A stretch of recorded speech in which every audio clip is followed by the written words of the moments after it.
Welcome to Photo Active, a podcast about photography in the Apple ecosystem. I'm Kirk McElhearn. And I'm Jeff Carlson. This episode is brought to you by Masters of Photography, online masterclasses with the greatest photographers in the world. We'll have a special offer for you on Masters of Photography courses later in the show. How many iOS devices do you have, Jeff? I have... Yes, not the ones in the Apple drawer. I have two. I have an iPad Pro and my iPhone XS. That's not much. It's not. I feel perhaps I shouldn't mention how many I have. I have a 10-inch iPad Pro, or was it 9.7 inch? I have an iPhone 8 Plus. I have an iPhone SE. I have an iPad Mini 4. I even have an iPod Touch, which I originally bought to test iOS operating system betas. And now I use the iPhone SE for that. I really only have two. It's really the iPhone 8 Plus and the iPad Pro. Do you ever use these for your photography to edit photos? I seem to remember you wrote something about using the iPad for photography, didn't you, at some point? I did. I wrote an entire book, 3 editions of a book called The iPad for Photographers. Yes, surprisingly, I use my iPad and my iPhone quite a bit for editing. I say that surprisingly because it's not like it's my main place where I do all my editing, but I end up doing it more often than I think I do, if that makes sense. I think you need to check your screen time settings on your iOS devices for that. That's a good idea. So today we wanted to talk about editing photos on iOS devices because, think back a few years to the early iPhones, the iPhone 3G or 4 or whatever. These things had little tiny cameras, and what could you do? Apply a couple filters to them. But now, particularly with the iPad Pro, you can use these powerful tools to edit photos. While it is still limited compared to working with a real computer, and we'll discuss that in a few minutes, it is pretty amazing what you can do these days. Which apps do you use to edit photos on your iOS devices? Primarily, I use Lightroom because I'm in the Lightroom ecosystem. Right, you're the Lightroom guy. Yeah, and Lightroom CC on the iPad and the iPhone has caught up so that most of the features that you'll find in Lightroom CC on the desktop are there. And so it allows me to very quickly do easy edits, not necessarily like my final edits, but it can do quite a bit. We talked about performing selective edits in an earlier episode, and that's something that made a big difference for me, especially if I'm working on like a landscape photo. So I will do that to do editing. I'll also use it to rate and cull and just go through my library and find things that are worth working on later. And all those edits sync to your real computers then? That's right, yeah. And it's actually very slick because the edits are just like basically tiny text instructions. And so those get synced through Creative Cloud and then get picked up. And so the exact edits apply, and it doesn't matter, which device I'm on. Right, and it's the same with Apple Photos, where you have far fewer editing options. You can edit things like brightness and contrast. You can apply a couple of filters. You can do some nice black and white adjustments, but you are limited. And when you do those, they bounce through the cloud, if you use iCloud Photo Library, over to your Macs, and you can then access them on your other iOS devices. So you can import photos into your iPad, do some edits, do them on the Macs, have them on your iPhone. It is quite a flexible ecosystem. So in order to do this, there is this one key gizmo that Apple makes, which is called the Lightning SD card thingamajig, right? Something like the Lightning to SD card adapter. It's had a few names. It's basically a dongle that lets you pop your memory card in, connect it to your iPad or iPhone, and import your photos just as you would on your computer. But can you import them into Lightroom? Yes, sort of. I was waiting for that because the usual Apple's walled garden and sandboxing and all that. Yeah. So what happens is you import things into the camera roll, your photo library, and then Lightroom has a feature where you can either import it from the camera roll or it'll automatically add any new photos to your Lightroom library. So I have that turned on. So you import it and then give it a few minutes, and then everything shows up in your Lightroom library and then starts to sync through Creative Cloud. So before we started the show, we were talking about this, and I said that we were going to start by talking about the ethics of editing on an iOS device. And ethics isn't the right word, but in a way it is, because it's not a real computer. You don't have the same options. You have limits. you can't select things as well. If you use the Apple Pencil, you might be able to select things. I don't have one of those. You don't get the same type of detailed editing options that you do with a real computer. On the other hand, do you necessarily always need those editing options? When you edit on an iPad or an iPhone, are your edits mostly, let's just say, crops and brightness and contrast and shadows and highlights and the broader adjustments? Yeah, I think so. And before we go too far, I want to point out a little bit of a fork in the road here, in that sometimes the edits that I'll do on an iOS device are really just for things that I want to share to Instagram or on Facebook. I'm not really expecting this to be like a grand final edit of a piece that might be later framed or what have you. And so for that, it's especially good. All of the different utilities, we'll get into some of those, are great for that sort of sharing. But that said, sometimes I'll do more advanced edits with the Apple Pencil on the iPad Pro because I don't have a digitizer on my Mac. What's a digitizer? I'm sorry, a stylus, like a Wacom tablet or right. Okay. Something like that. I didn't know that was called a digitizer. That's what I've always known it as. That might be like a really old term, and people will be like, "Okay, Grandpa."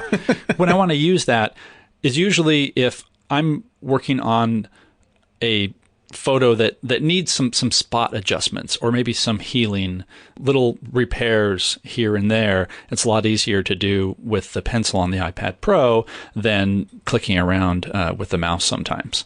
So essentially what you're saying is that you don't really do serious editing on your iOS device. But can one do serious editing on these devices now? I mean, if you look at some of the apps that are available, Affinity Photo has an iOS version. Photoshop is apparently coming to the iPad very soon. Real Photoshop. The real Photoshop, not Photoshop mini light free version just to try out a couple of photos. Adobe has been very obvious and deliberate about saying real Photoshop, which I think is kind of hilarious. Well, particularly because, I do use the term real camera when I'm talking about a camera versus an iPhone, or as I was just saying, real computer earlier. They are trying to make it seem like you can do everything. As a brief aside, one of the issues I mentioned to you before the show, and the first thing I thought of when they announced this was, well, if you can't calibrate your iOS device, the limitations here are quite serious because anyone who's doing any serious work, particularly involving printing, needs to be working on a calibrated display. Yes.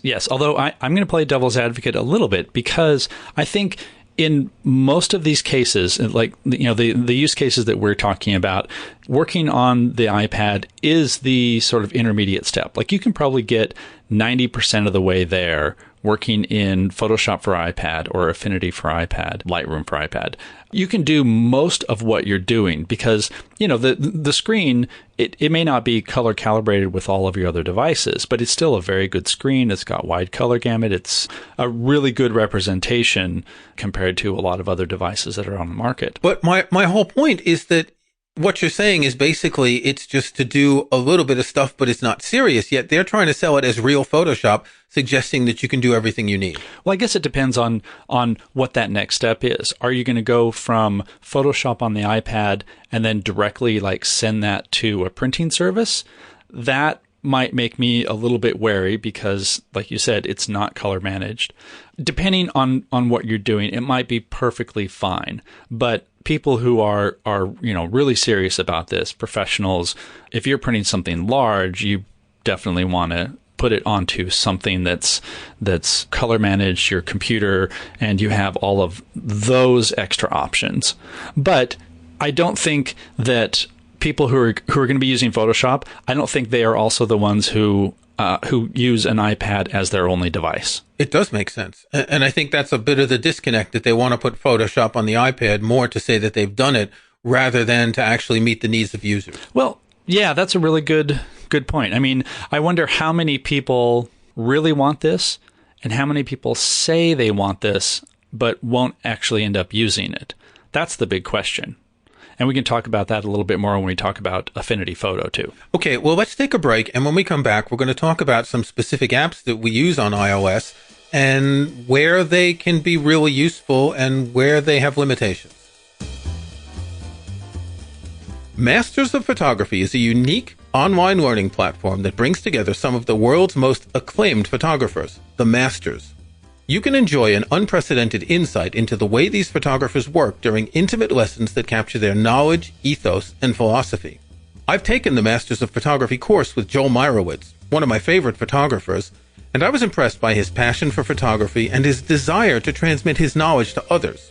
With more than 5 hours of video and 34 lessons, Joel Meyerowitz discusses technique, inspiration, and his career, and gives some practical tips about shooting in the street, taking portraits, and even still life photography. I strongly recommend this course with Joel Meyerowitz, and Masters of Photography has a special offer for PhotoActive listeners. Get 5% off any course with the code PhotoActive. Go to mastersof.photography and enter the coupon code PhotoActive, or use the link in our show notes. That's mastersof.photography. I really enjoyed this course, and I think you will too. Okay, so we wanted to talk about a few specific apps that we've used. There are so many photo editing apps available for iOS now. It's really astounding. A lot of this has to do with the quality of the CPU and the graphics card, particularly in the iPad, that gives these apps the possibility to do really wonderful things. And very quickly, when you do apply an edit to a photo, it is extremely fast. Particularly in the modern editions of the iPad, say the iPad Pro really, and the 11-inch iPad Pro. There's a lot more RAM in there, a lot more like active memory, which makes a huge difference. People don't really think about that. But in the early days, back when I was writing my iPad for Photographers book, RAM was always a limitation. And so developers would have to come up with ways to work on part of an image and not an entire image, or resize the image. And so now they've got some breathing room to actually do a lot of these sorts of complex calculations that's required in image editing. I've got my iPad Pro right in front of me with a wonderful picture of Titus the cat, which I'll put in the show notes.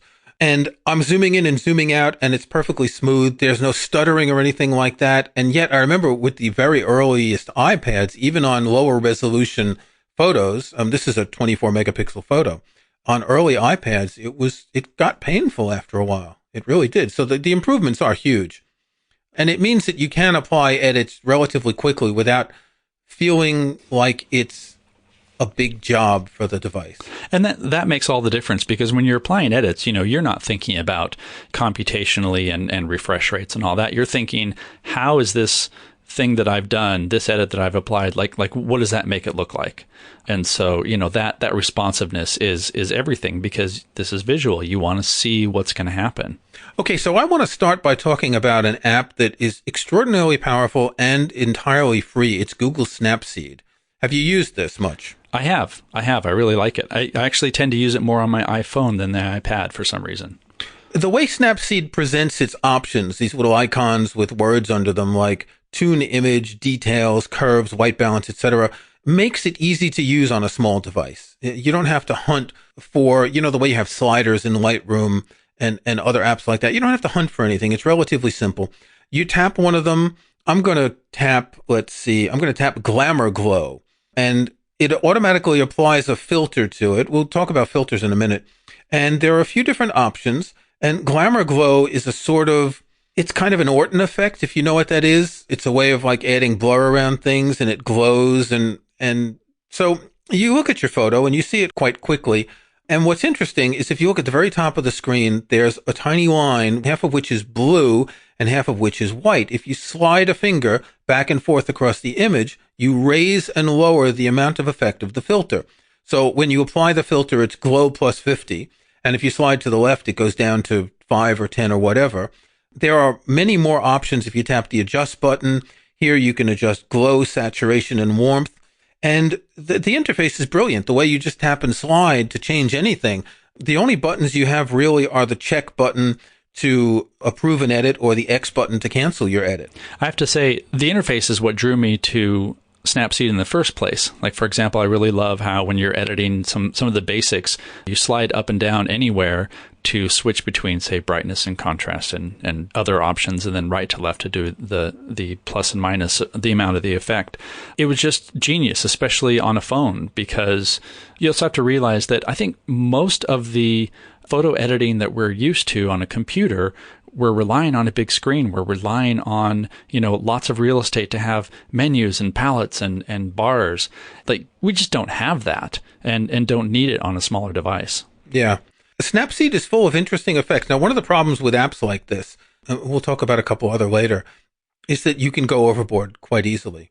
And some of the options it gives, like retro looks or grunge. Grunge is the kind of thing where you get like this really weird texture with strange lighting. And sometimes it looks interesting. If you go on Instagram, you see a lot of people using that sort of filter with the texture that makes something look like an old photo that's been stepped on a number of times. But some of the basic settings, you can crop and rotate, and you can adjust brightness and contrast. There's portrait stuff. You can put frames around pictures. One of my favorite is lens blur. And the screenshot I'll put in the show notes shows lens blur applied to a photo of Titus the cat. Lens blur is the kind of thing where you position a circle at the focal point of your photo, and everything else sort of blurs progressively as it goes out from the circle. And the circle doesn't have to be in the exact center of the photo. In last week's episode, we talked about background blur, and lens blur is another way of blurring things around your subject that can be attractive in certain photos. But like all of these things, if you use them too much, they end up being a bit gimmicky. One of my favorite tools in Snapseed, surprisingly, is called HDRScape. And, we talked about HDR recently. And what I like about it is that it will just apply an HDR effect to a single image. And if you listen to our previous episode, you're like, but Jeff, HDR is when you're merging different exposures. What are you talking about? And that's exactly how I came to it. I was like, okay, this will be a funny trick. Surprisingly, their algorithms do a really good job of giving, an HDR effect, pulling out shadow detail just on single images. However, I give it the caveat in that when you first apply it, it's probably way overboard. And you can make a super terrible chunky HDR image really easily. So I, typically apply it and then dial it way back down, and it does a great job. I mean, I've made some really nice pictures from it. And that's one of the things about Snapseed's filters. As we mentioned before, you can just slide to adjust the effect of the filter. And you may want to apply some of these filters or tools, whatever you want to call them, just for a tiny percentage of its capabilities. You don't necessarily need to use the way it sets it at the middle of the range immediately is just like, it's just strange. But you have these options, and what you need to do is you need to spend some time with a bunch of different photos and play around with them and see what happens and apply edits and cancel. And you'll learn that you can just a very slight effect on a photo. As you say, the HDR effect can make a big difference on your pictures.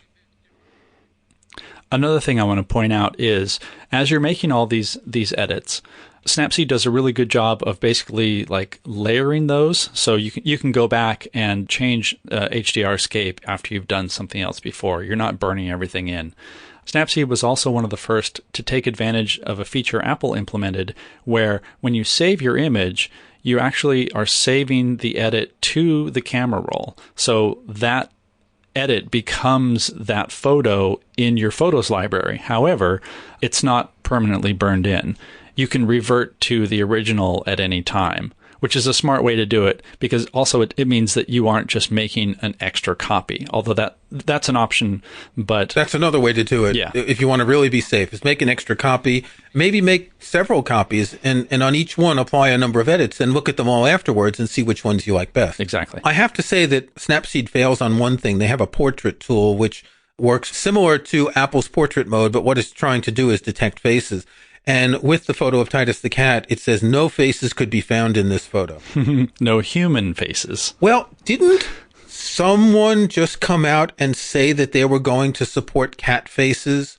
What did I see? Actually, well, Google Photos has supported pets, I want to say for most of the past year, or maybe it was earlier in the year they announced support for that. It could just be, even though Google owns Snapseed, I'm sure they have different development teams, etc. Yeah. But yeah, that's a popular request by people. Let's look at another app. You know more about it than I do. It's Affinity Photo. I just have to say, I have Affinity Photo on my iPad, and I'm just loading the same photo of Titus the cat. And I'm stymied by the simplest things in this app. Like, how do you even crop a photo? I find it impenetrable. Yeah. Oh, and I should also point out, I wrote a review of Affinity Photo for iPad for DP Review. I'll put a link in the show notes. One of the things that I pointed out in my review is the interface actually is very smart in terms of making it work on a mobile device. So it's not taking up a lot of screen real estate. However, Affinity, they really want you to get into their headspace. So for example, something like Photoshop or Lightroom. Lightroom has different modules. You have the develop module, and that's where you do your editing, and your libraries where you do your organizing. This has no organizer, but I guess module is too pedestrian. So in Affinity Photo, they're called personas, and you have different personas.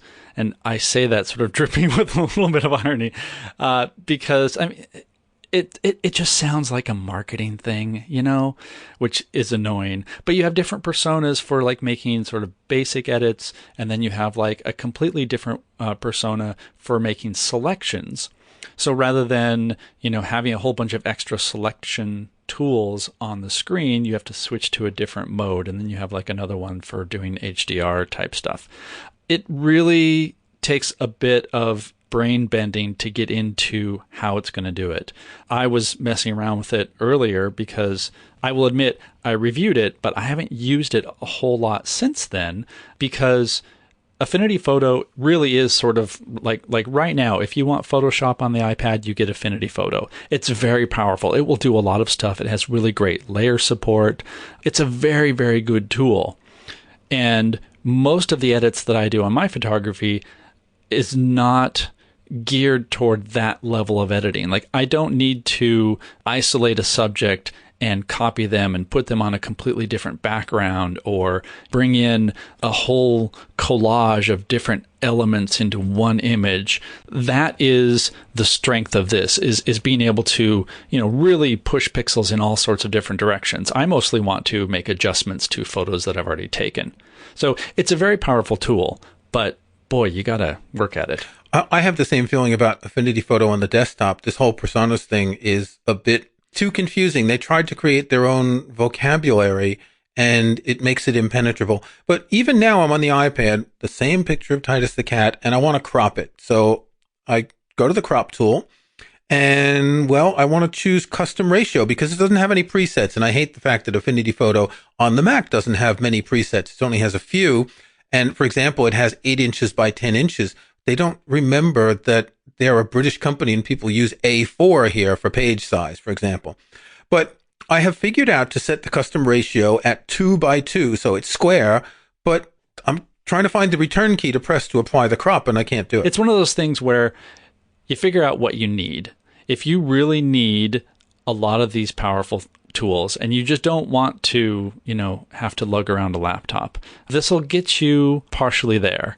But just understand that you need to get into its headspace. You need to tie into it. Once you do, it'll unlock a lot. Well, I can crop more easily with Snapseed or Apple Photos or anything like that. I find this actually quite stunning that it's impossible to figure out how to crop. But anyway, let's move on. You wanted to talk about Lightroom a little bit. Give us a quick overview of what you can do with Lightroom. What are the limitations? And as you said earlier, you don't necessarily do all your edits. So do we care that much about the limitations? Do we really need the power of Affinity Photo or Lightroom on an iOS device? Ooh, that's a big question. So the reason I mostly use Lightroom on the iPad is because it does all the stuff that I want it to do for photos. It does cropping, it has really good tools for adjusting tone and color, and you can apply color profiles that then sync over to Lightroom CC. And I should also point out that I mostly use Lightroom CC on my Mac, not Lightroom Classic. There are some issues there. And so those sorts of edits are perfectly fine. Another reason that I do that is because I'm already in the Lightroom ecosystem.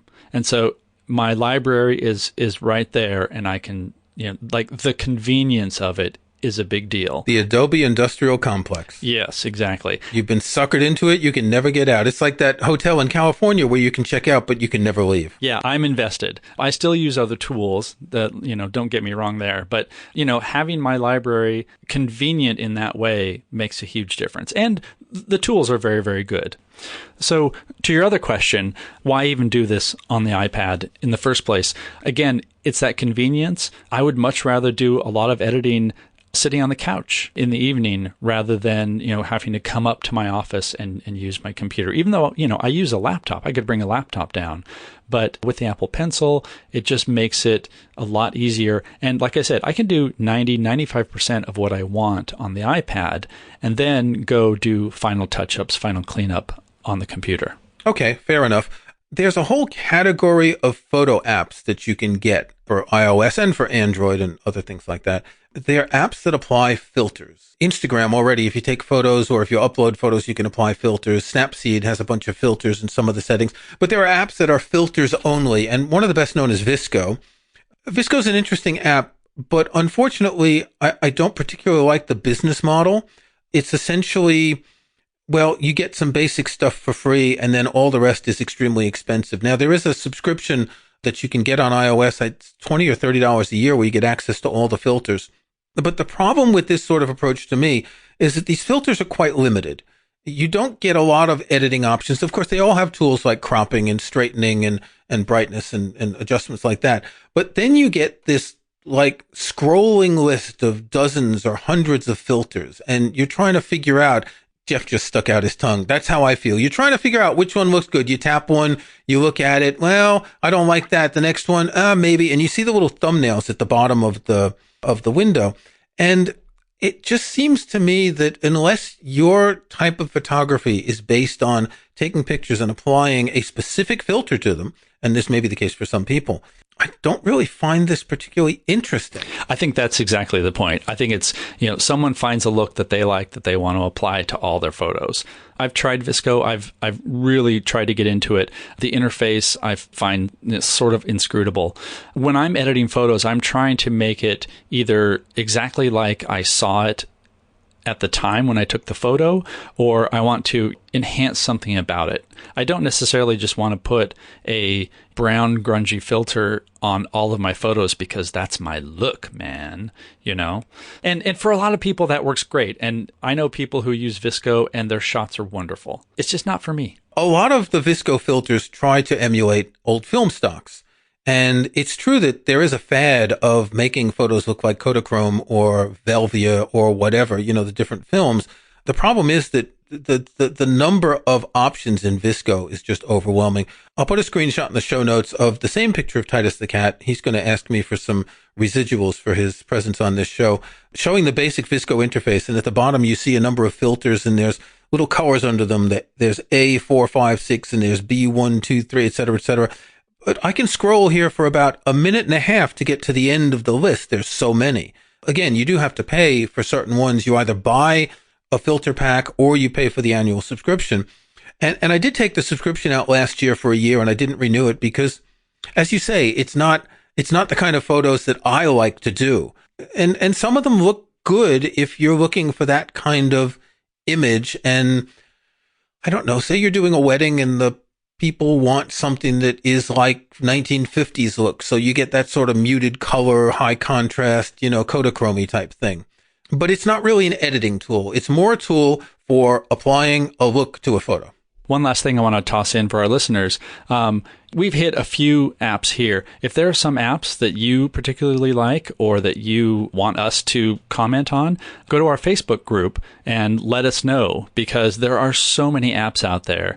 We can't be expected to know every single one of them. So we want to hear from you. What do you like, and what should we look at? Yeah, we'd love to discover some apps that we don't know because, as we said earlier, the power of editing on iOS is really quite impressive. Okay, so it's time to talk about our snapshots. Jeff, what's on your radar this week? It's a battery charger that plugs in via USB. Now, a lot of the manufacturers are now shipping battery chargers with newer cameras that have a USB plug. And the idea behind this is you don't need to find a wall outlet to charge your batteries. I'm still using my Fuji X-T1, so I have a few little battery chargers, but they all plug into the walls. And sometimes, when you're out and about, of course, there's no wall. You can't just plug it into a tree. So if you have a little battery backup bank, which I think a lot of us now do to charge phones and whatever, this is an excellent way to charge a battery when you need it and you're not near any sort of electrical source. Kirk, do you have one for this week? I do. And this week, I want to talk about a film. And this sort of came across my radar again recently. It's a film by Andrei Tarkovsky called Stalker. It was made in 1979.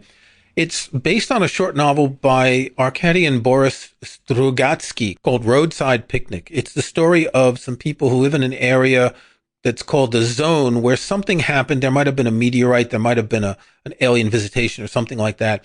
And it's a dangerous area, and few people were allowed to go there.